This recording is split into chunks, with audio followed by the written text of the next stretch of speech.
Hello दोस्तों। चलिए आज हम लोग हमारी उबंटू सीरीज को कंटिन्यू करते हैं। सो गाइज आज अपन लर्न करने वाले हैं एमवी कमांड के बारे में, राइट। सो थोड़ा सा पहले बात करते हैं कि एमवी कमांड क्या होता है। सो गाइज देखिए, आप कोई भी डेटा एक लोकेशन से दूसरे लोकेशन पे मूव करना चाहते हैं तो आप यूज कर सकते हैं एमवी कमांड, ठीक है।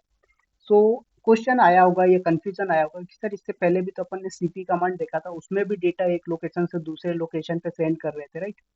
बट गाइस सीपी कमांड में क्या होता है, आपका डेटा सोर्स में भी रहता है और डेस्टिनेशन लोकेशन पे भी पहुंच जाता है। बट जब आप एमबी कमांड का यूज करते हैं तो आपका डेटा जो प्रीवियस लोकेशन है, जिसे हम सोर्स लोकेशन बोल रहे हैं, वहां से हट जाएगा और जो आपका डेस्टिनेशन लोकेशन होगा वहां पर अवेलेबल होता है, ठीक है। ये आपका ठीक वैसे ही होता है जैसे आप अपने विंडोज में कट और पेस्ट करते हैं। सपोज दैट मेरे पास एक फाइल है प्रोजेक्ट लिस्ट करके, इसको मैंने यहाँ से क्या किया, कट किया, राइट, और यहाँ पर आपने आके पेस्ट कर दिया, राइट। तो यहाँ पर देखो आ गया है, बट यहाँ से वो फाइल हट गई है, क्यों? क्योंकि आपने क्या कर दिया, इसको मूव कर दिया है, बोले तो कट पेस्ट कर दिया। तो सेम चीज आप लिनक्स में एमवी कमांड के थ्रू करते हैं।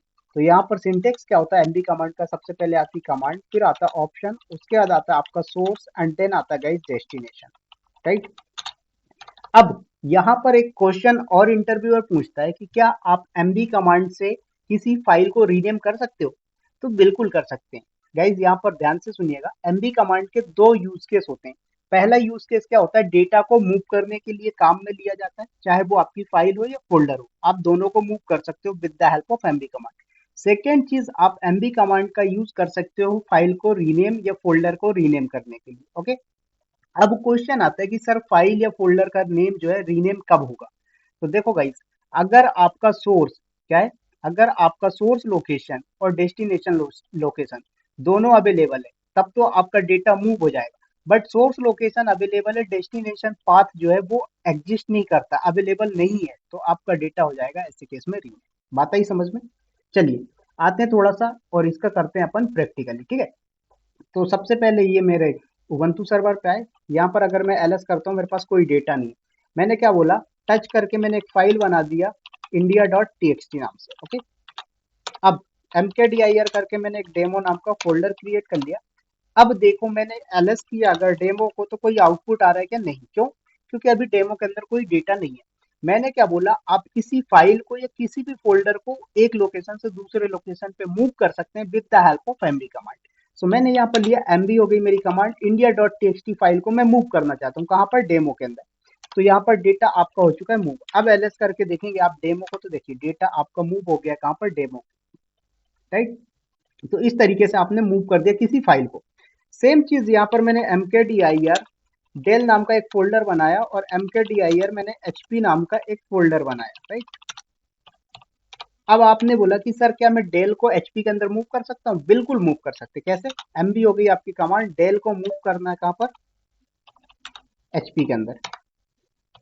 ls करके देखो तो डेल गायब हो गया, बट ls करके देखेंगे आप hp, तो hp के अंदर डेल आ चुका है। तो इस तरीके से आप किसी भी फाइल या फोल्डर को मूव कर सकते हैं। अच्छा, यहाँ पर एक और चीज देखें कि आप ये जो डेटा मूव कर रहे हो वो क्या एक ही लोकेशन पे, करंट लोकेशन पे ही मूव कर रहे हो। बट मैंने बोला सपोज यहाँ पर एचपी को मूव करना है मुझे कहाँ पर? स्लैश ईटीसी के अंदर। तो स्लैश करके ईटीसी के अंदर जाओ, यहाँ पर एच वाली सीरीज में देखो आप, क्या यहाँ पर एचपी नाम का फोल्डर दिख रहा है? तो ऑलरेडी एग्जिस्ट कर रहा है एचपी।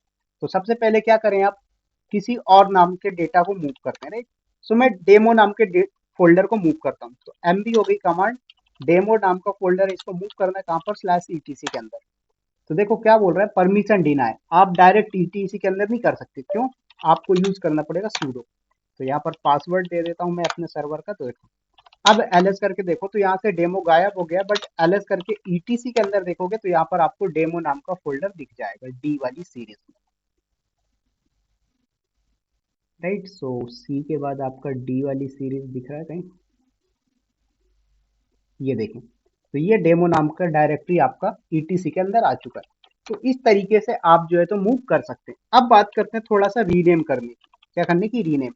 तो रीनेम करने के लिए क्या है, वही आपका देखो, सपोज दैट यहाँ पर एचपी नाम का फोल्डर है, अभी करंट लोकेशन में विवेक नाम का कोई फोल्डर नहीं है। आपने क्या बोला? एमबी करना, किसको? एचपी को। आपने बोला कहाँ मूव करना है? विवेक के अंदर।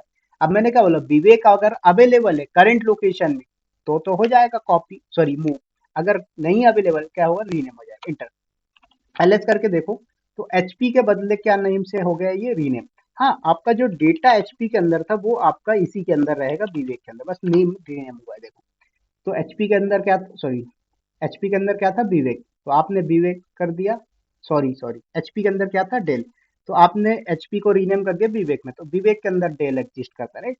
तो इस तरीके से आप डेटा को मूव और रीनेम कर सकते हो। अब गाइस, इसी तरीके से अगर आप किसी एक फाइल का डेटा दूसरी फाइल में मूव करना चाहते हो तो आप मूव कर सकते हैं। कैसे?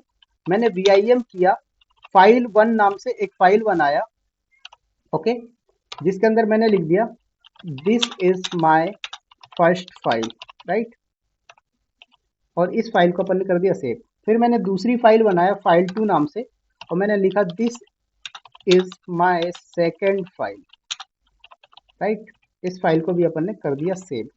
अब मैं कैट करके दिखाता हूँ फाइल वन, राइट, और फाइल टू, दोनों को अपन रीड करके देखते हैं। देखो, तो दोनों फाइलें आपके पास, फाइल फर्स्ट फाइल का डेटा फर्स्ट लाइन में, सेकंड फाइल का डेटा सेकंड लाइन में। अब मैंने क्या बोला कि अगर आप चाहते हैं फाइल वन का डेटा फाइल टू में मूव करना, कर सकते हो, बट जब आपका ये डेटा मूव हो जाएगा तो ये फाइल ऑटोमेटिक गायब हो जाएगी। क्यों? क्योंकि फिर ये फाइल के अंदर कोई कंटेंट ही नहीं रहा। देखो कैसे, एमबी की आपने फाइल वन को मूव करना है, कहां पर? आपने बोला फाइल टू के अंदर, ओके, कहां पर? फाइल टू के अंदर। तो यहाँ पर आप कर दीजिए इंटर, तो एलएस करके देखो, तो आपका डेटा गायब हो गया फाइल वन से, मतलब कहाँ पर आ गया डेटा? फाइल टू के अंदर आ चुका है। आप यहाँ पर देखेंगे फाइल टू के अंदर डेटा आपका आ चुका है, राइट। तो इस तरीके से कर सकते हैं। अच्छा, अब यहीं पर एक और चीज आपके पास ऑप्शन आता है ओवरराइट वाला। तो सपोज दैट मैंने यहाँ पर क्या किया, वीआईएम किया, न्यू फाइल नाम से एक फाइल बनाया, इस फाइल के अंदर लिखा मैंने this is my new file, okay, इस फाइल को सेव कर लिया। अब अगर आप डायरेक्ट, देखो इस केस में आपने मूव किया था तो आपसे क्या है, पूछता नहीं है, बट यहीं पर अगर आप मूव करना चाहते हो विथ वार्निंग के साथ, तो आप हाइफन आई ऑप्शन यूज कर सकते हैं। कैसे? मैंने बोला मेरा जो फाइल टू है इसका डेटा मूव करना है कहाँ पर, न्यू फाइल के अंदर, एंटर। देखो वार्निंग दे रहा है, पूछ रहा है कि आप ओवरराइट करना चाहते हो, अगर आप फिर भी यस करोगे तो डेटा को मूव कर देगा, अदरवाइज नहीं करेगा। तो मैंने लाइक यहाँ पर पहले कर दिया नो, तो देखो नहीं हुआ मूव, ओके, बट यहाँ पर जैसे ही मैं यस करूंगा तो मेरी फाइल क्या हो जाएगी, मूव।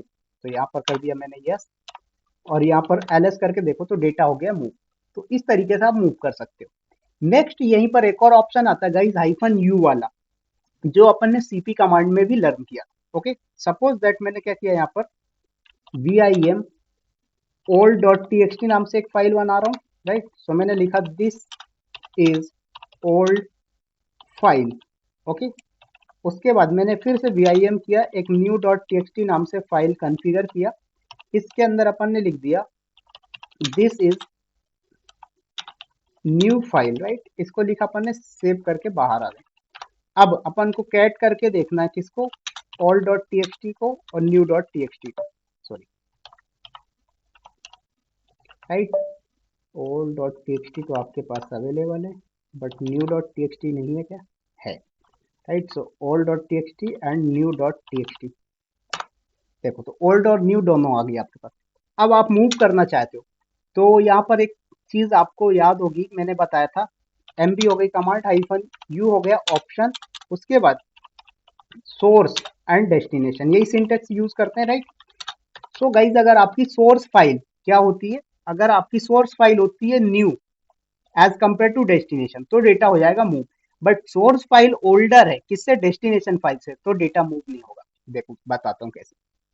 मैंने बोला ओल्ड डॉट टीएक्सटी का data new dot TXT move कर दो, क्या कर दो, न्यू डॉट टीएक्सटी मूव कर दो, नहीं जाएगा डेटा। क्यों? क्योंकि यहाँ पर आप यूज कर रहे हैं हाइफन यू ऑप्शन, और हाइफन यू ऑप्शन बोलता है कि सोर्स वाला जो है वो न्यूअर होना चाहिए, डेस्टिनेशन वाला ओल्डर होना चाहिए। देखो, तो यहाँ पर आप कैट करके देखो ओल्ड डॉट टीएक्सटी और न्यू डॉट टीएक्सटी, तो देखो डेटा दोनों का सेम है, कहीं नहीं गया।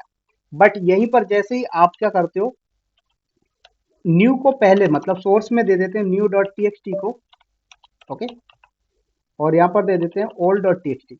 अब डेटा आपका गायब हो गया, मतलब एक जगह से दूसरे जगह चला गया। देखो, तो आप कैट करके देखो new dot, sorry new dot TXT नहीं, ओल्ड डॉट टीएक्सटी बचा आपके पास, राइट।